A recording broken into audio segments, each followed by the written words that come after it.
તમે જ ફોન કર્યો હતો બેન? હા સાહેબ, મેં જ ફોન કર્યો હતો. શું નામ છે તમારું બેન? મારું નામ છાયાબેન શાહ છે. તો શું તકલીફ પડી રહી છે છાયાબેન? સાહેબ, આજ 12 વર્ષથી મારા ઘરવાળા મને છોડીને જતા રહ્યા છે અને મારે 2 દીકરા છે.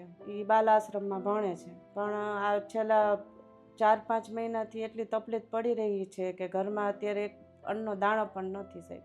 તમને ખોટું લાગતું હોય તો ચાલો હું તમને રસોડું મારું બતાવું. એટલે અત્યારે ઘરમાં એક અન્નનો દાણો પણ નથી બેન? ના સાહેબ, એક અન્નનો દાણો પણ નથી ઘરમાં.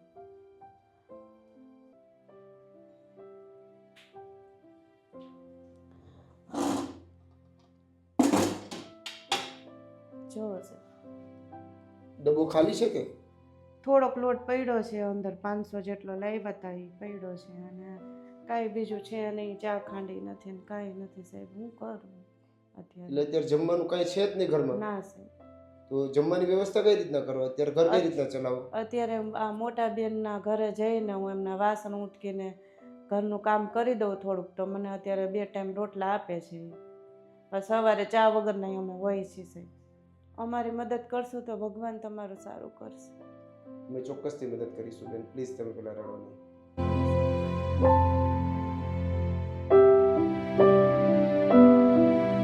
બેન, પહેલા તો મારું નામ નિલેશભાઈ છે. તમારું શું નામ છે? મારું નામ છાયાબેન છે. છાયાબેન શાહ. અને તમારું? મારું નામ શાહ અભિષેક. તો બેન, હાલમાં શું તકલીફ પડી રહી છે અને પરિવારમાં કોણ કોણ છે? પરિવારમાં મારું કોઈ નથી સાહેબ. 3 વર્ષ પહેલાં મારો ભાઈ ઓફ થઈ ગયો સુસાઇડ કરીને, અને પછી મમ્મી ઓફ થઈ ગયા અને નાનું મોટું કામ કરીને મારું ગુજરાન પેશન્ટનું કેટેગરનું કામ કરીને હલાવતી હતી. પણ કામ કરતાં મારે નસની તકલીફ થઈ ગઈ એટલે હું કામ નથી કરી શકતી. અને આજથી 12 વર્ષ પહેલાં મારા હસબન્ડને કોઈ સાથે લવ થઈ ગયું તો એમને પ્રેમ લગ્ન કરી લીધા, મને છોડી દીધી. આજ 12 વર્ષથી હું આ છોકરાઓનું ભરણ પોષણ કર્યા કરતી હતી. પણ છેલ્લા 2-3 વર્ષથી મારા મગજની તકલીફ થઈ ગઈ છે, હું કામ નથી કરી શકતી. ને પછી કામ કર્યું તો આ નસની તકલીફ થઈ ગઈ છે, તો હું કામ હવે નથી કરી શકતી. અત્યારે મારી આગળ કાંઈ છે નહીં, હું શું કરું? પણ છોકરા વાટું જીવવું પડે છે. તો બેન, આજે કેટલા વર્ષથી આવી જ પરિસ્થિતિ સાથે જીવો છો બેન તમે? આવીને આવી પરિસ્થિતિમાં હું આજ 7 વર્ષ થઈ ગયા અને આ 3 વર્ષથી તો હાવ નબળી પરિસ્થિતિ થઈ ગઈ છે. એટલે કઈ રીતના નબળી પરિસ્થિતિ બેન? ઘરમાં ખાવાનું ન હોય, કામે જઈ નથી શકતા, શું કરું? છોકરાઓને આ જોઈએ ઓ જોઈએ, ક્યાંથી બધું લાવું?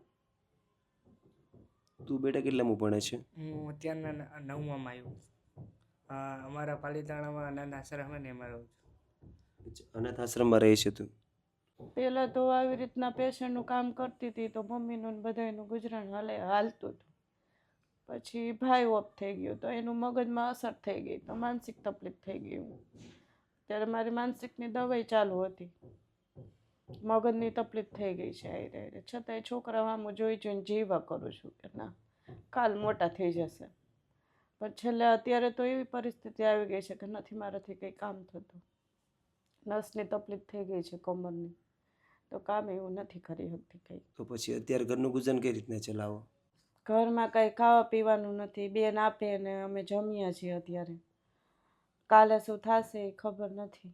અત્યારે પરિસ્થિતિ એવી છે કે ઘરમાં અન્નનો દાણો નથી, કામ ધંધો નથી, શું કરું? એક બાજુ છોકરાનું ભવિષ્ય છે, એક બાજુ એને બધી વસ્તુ જોઈએ, એને હમણાં ચોપડા લેવાના છે અને આ તે લેવાનું છે. ક્યાંથી સાહેબ અમારે કાઢવું મારે પૈસા? તો હાલમાં અમે તમારી શું મદદ કરીએ બેન, જેથી કરીને તમારી જે તકલીફ પડી રહી છે એમાં થોડી રાહત મળે બેન? ઘરમાં અનાજ પાણી ને કંઈક કામ ધંધો કાયમ તો સાહેબ કોઈની આપણે હેલ્પ ન લઈ શકીએ, એટલે કંઈક નાનો મોટો કંઈક ધંધો કરી દો તો સારું કે હું મારું ગુજરાન ચલાવ્યા કરું. અને મારું આ દુનિયામાં કોઈ છે નહીં કે મને એ લોકો સાચવે કે કાલ સવારે રોટલા. તમે અત્યારે મારી હેલ્પ કરશો પણ કાયમ તો કોઈની હેલ્પ ન લેવાય સાહેબ. એટલે કંઈક નાનો મોટો ધંધો કંઈક કરી આપો તો સારું. તમારો એટલો આભાર. અને બેન, તમે મૂળ ક્યાંના? અમે મૂળ રાજકોટના છીએ. તો દોસ્તો તમે દરેક લોકો આ પરિવારની વાત તો સાંભળી છે. હાલમાં પરિવાર ઘણી બધી તકલીફો સાથે ઘણી બધી પીડાઓ સાથે પોતાના દિવસો તો પસાર કરી જ રહ્યા છે. બેને કીધું એ પ્રમાણે કે 12 વર્ષ પહેલાં મારા હસબન્ડ અમને છોડીને જતા રહ્યા છે. અમે સાવ એકલા છીએ. મારા ભાઈ અને મારા બા ભેગું રહેતી હતી, પણ મારા ભાઈ પણ 3 વર્ષ પહેલાં ભગવાનના ધામમાં જતા રહ્યા છે. મારા મમ્મી પણ ઓફ થઈ ગયા છે. મારો દીકરો પણ અનાથ આશ્રમમાં સ્કૂલમાં ભણે છે અને અત્યારે હું સાવ એકલી છું, કારણ કે અત્યારે મારા ઘરમાં કોઈ અન્નનો દાણો પણ નથી. આજે તમે મને એક ટાઈમ મદદ કરશો, 2 ટાઈમ મદદ કરશો, કાયમ માટે તો કોઈ મને મદદ નથી કરવાનું, પણ આજે મને કંઈક જો રોજગારની પણ મદદ કરો તો હું 2 પૈસા કમાઈને મારા ઘરનું ગુજરાન ચલાવી શકું. તો બસ દોસ્તો, હર હંમેશને માટે આવા મહેનતુ પરિવારોને સપોર્ટ કરવો જોઈએ. અત્યારે તો આપણી પૂરી ટીમ આ જરૂરિયાતમંદ પરિવારને કંઈક એવી રીતના સપોર્ટ બનવાની કોશિશ કરશે કે આ પરિવારને જે પણ તકલીફ પડી રહી છે એમાં બહુ મોટી રાહત મળે. તો બસ દોસ્તો, વિડીયો એન્ડ સુધી જોજો અને તમારા દરેક ગ્રુપમાં વિડીયોને શેર કરજો. અને દોસ્તો, તમારી આસપાસ પણ જો આવું કોઈ જરૂરિયાત અથવા કોઈ જરૂરિયાતમંદ પરિવાર હોય તો પ્લીઝ એમને સપોર્ટરૂપ બનવાની કોશિશ કરજો.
તો દોસ્તો, ફાઇનલી રોજગારનું સેટઅપ થઈ ચૂકી છે. આપણે પૂજા પણ કરી દીધી છે અને માલ સામાન પણ ગોઠવી દીધું છે. અને તમે દરેક લોકોએ આગળના વિડીયોમાં જોઈ થશે કે આ પરિવાર કેવી હાલત સાથે પોતાના દિવસો પસાર કરી રહ્યા હતા. આ પરિવાર પાસે કોઈ પ્રકારનો રોજગાર પણ નહોતો અને જમવાની પણ વ્યવસ્થા નહોતી. તો અત્યારે આપણી પૂરી ટીમ દ્વારા આ પરિવારને એક સરસ મજાના રોજગારની વ્યવસ્થા પણ કરાવી દીધી છે અને સાથે આપણે 1 વર્ષ ચાલેલી રાશનની પણ વ્યવસ્થા કરાવી દીધી છે, જેથી કરીને આ પરિવાર મહેનત પણ કરી શકે અને પોતાના ઘરનું ગુજરાન પણ ચલાવી શકે. અને દોસ્તો, આજે આપણે સંપૂર્ણ કાર્ય માટે જેણે સપોર્ટ કર્યો છે એમને તો નામ આપવાની ના પાડી છે, પણ એ યુકે લંડનના રહેવાસી છે. આજે એક બહેન છે જે પોતે યુકે લંડનના રહેવાસી છે. આજે એમના પૂરા પરિવાર તરફથી આ જરૂરિયાતમંદ પરિવારને જે પણ મહેનત કરવામાં અને રાશન કરિયાણામાં જે તકલીફ પડી રહી હતી એમાં આજથી આ પરિવારને બહુ મોટી રાહત મળશે. તો આજે લાઈફ હેલ્પ ચેરિટેબલ ટ્રસ્ટની પૂરી ટીમ તમારો અને તમારા પૂરા પરિવારનો દિલથી આભાર વ્યક્ત કરે છે. આજે તમારા સપોર્ટથી, તમારા સહયોગથી એક જરૂરિયાતમંદ પરિવારને એક સરસ મજાનો રોજગાર પણ મળ્યો છે અને 1 વર્ષ ચાલે એટલું રાશન પણ મળ્યું છે, જેથી કરીને આ પરિવાર એક જ જગ્યાએ બેસીને મહેનત પણ કરી શકશે અને પોતાની જિંદગીમાં આગળ પણ વધી શકશે. તો આજે લાઈફ હેલ્પ ચેરિટેબલ ટ્રસ્ટની પૂરી ટીમ તમારો અને તમારા પૂરા પરિવારનો દિલથી આભાર વ્યક્ત કરે છે. તો કેવું લાગ્યું છે બેન આજે આ રોજગાર થઈ ગયો પછી અને સાથે રાશન પણ આવી ગયું? સાહેબ, બહુ જ સારું શું લાગ્યું. બેન? બહુ જ સારું લાગ્યું ને મને સારું લાગ્યું ને શાંતિ થઈ કે ના, હું કાયમનો કંઈક રોજગાર, કંઈક ધંધોય કરી શકીશ અને અનાજ પણ ઘરમાં આવી ગયું છે. તમે અમારા માટે ભગવાન થઈને આવ્યા છો, બાકી તો અમારું દુનિયામાં કોઈ હતું નહીં. તમે ભગવાન થઈને આવ્યા કે અમારો આટલો સપોર્ટ કર્યો, સહકાર તમે આપ્યો. થેન્ક યુ સો મચ બેન. અને બેન, આજે આપણને સંપૂર્ણ કાર્ય માટે જેણે સપોર્ટ કર્યો છે, જો કે એમણે તો નામ આપવાની ના પાડી છે, પણ એ પોતે યુકે લંડનના રહેવાસી છે. આજે એમના પૂરા પરિવાર તરફથી તમને જે પણ મહેનત કરવામાં અને જમવામાં તકલીફ પડી રહી હતી એમાં આજે એમનો પૂરો પરિવાર તમને સપોર્ટરૂપ બન્યો છે. તો તમે આજે બહેનને કંઈ કહેવા માંગતા હોય તો? બસ એમને એ જ કહેવા માગું છું કે તમે જે કર્યું છે તો તમારો ખૂબ ખૂબ આભાર. અને હું ભગવાનને પ્રાર્થના કરીશ કે તમને ભગવાન ખુશ રાખે હંમેશા, અને કાંઈ પણ દુઃખ કે કષ્ટ પડે તો ભગવાન મને આપી દે. બસ એટલું કહેવા માંગુ છું. થેન્ક યુ સો મચ બેન. બેટા કેવું લાગે છે આજે? મને આજે આ તમે દુકાન કરી એ બદલ મને બહુ જ સારું લાગે છે કે આ દુકાનથી હું મારા હોસ્ટેલનો ખર્ચો પણ કરી શકું છું. અને બેટા આજે આપણને સંપૂર્ણ કાર્ય માટે જેણે સપોર્ટ કર્યો છે એમને તું કંઈ કહેવા માંગતો હોય તો? એમને હું એટલું જ કહું કે આજે તમે જે કામ કર્યું છે તે મને બહુ જ સારું કામ કર્યું છે. અમને પહેલાં તો અનાજનો પણ ઠેકાણો નહોતું, તમે 1 વર્ષનું અનાજ પણ આપ્યું અમને. બહુ જ સારું કામ કર્યું. હું તમારો એકદમ હાથ જોડીને આભાર માનું છું, અને જે આ ટ્રસ્ટ છે એમને પણ આભાર માનું છું એમનો. થેન્ક યુ સો મચ બેટા. હવે તું બિલકુલ ચિંતા નહીં કરતો, તું આગળ ભણ અને તું પાલીતાણાની અંદર અનાથ આશ્રમમાં ભણે છે, પણ તું બિલકુલ ચિંતા નહીં કરતો. હવે તારા મમ્મી તારા ભણવાનો ખર્ચો પણ ઉપાડી શકશે બેટા, તું બિલકુલ ચિંતા નહીં કરતો. હા, હવે રોજગાર ચાલુ થઈ ગઈ છે તો હું મારા છોકરાઓને ભણાવી શકીશ, અને અમારું જીવન ખુશિયાલ ચાલશે જીવન અત્યારે. બિલકુલ સાચી વાત છે, પણ અને હવે તો એના બિલકુલ તમે આભારી જ છો કે તમે આટલું કર્યું અમારા માટે, તો તમે ખૂબ ખૂબ તમને ભગવાન તમારું સારું કરશે. થેન્ક યુ સો મચ બેન. આભાર તો ભગવાનનો કે અમને આજે આ કાર્ય માટે અને નિમિત્ત જે બનાવી. બેને જે બેને અમારી સહાય કરી એમ થેન્ક યુ સો મચ બેન. Thank you so much. તો થેન્ક યુ સો મચ. આજે તમારા સપોર્ટથી, તમારા સહયોગથી આ જરૂરિયાતમંદ પરિવારને તો રાહત મળી જ છે, પણ આ દીકરાને જે ભણવામાં તકલીફ પડી રહી હતી એમાં પણ આજથી આ પરિવારને અને આ દીકરાને બહુ મોટી રાહત મળશે. તો આજે લાઈફ હેલ્પ ચેરિટેબલ ટ્રસ્ટની પૂરી ટીમ તમારો અને તમારા પૂરા પરિવારનો દિલથી આભાર વ્યક્ત કરે છે. તો બેન આજે આ તમારી રિક્વાયરમેન્ટના હિસાબે સરસ મજાનો રોજગારની વ્યવસ્થા તો થઈ જ ગઈ છે, તો આ રોજગારના માધ્યમથી તમને શું ફાયદો થશે?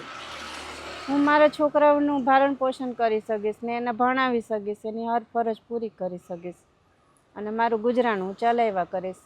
અને અત્યાર સુધી તમારી કેવી પરિસ્થિતિ હતી અને કાલથી તમારી પરિસ્થિતિમાં શું બદલાવ આવશે? બસ અત્યાર લગી તો ઘરમાં કંઈ હતું નહીં, અને ખાવાય અત્યારે હજી અમે કંઈ જઈમાં નથી, અને આવી રીતની પરિસ્થિતિ અત્યાર લગી અમે ગુજરી ચૂક્યા છીએ. પણ હવે મને એવું લાગે છે કે હું મહેનત કરીશ તો હું આગળ જરૂર આવીશ ને અમારી સુધરતી પરિસ્થિતિ થશે મારી મહેનત પ્રમાણે. બિલકુલ સાચી વાત છે બેન. તમે મહેનત કરશો તો તમારા જીવનમાં આગળ પણ વધી શકશો અને અને તમારા દીકરાઓને છોકરાઓનું તમે ભણાવી શકશો. ભણાવી. પણ તમે બિલકુલ ચિંતા નહીં કરતા. હવે તમારા માટે એક સરસ મજાની રોજગારની વ્યવસ્થા પણ થઈ ગઈ છે, જેથી કરીને હવે તમારા ભૂખ્યું પણ નહીં રહેવું પડે અને તમે મહેનત કરીને તમારા ઘરનું ગુજરાન તમે ચલાવી શકશો. અને ઠીક છે? જે લંડન વાળા બેન મારા બેન બનીને આવ્યા છે, ને હું મા બાપ વગરની દીકરી છું, તો હું એટલું જ કહું છું કે તમે અમારા ભગવાન બનીને આવ્યા છો. થેન્ક યુ સો મચ બેન. Thank you so much.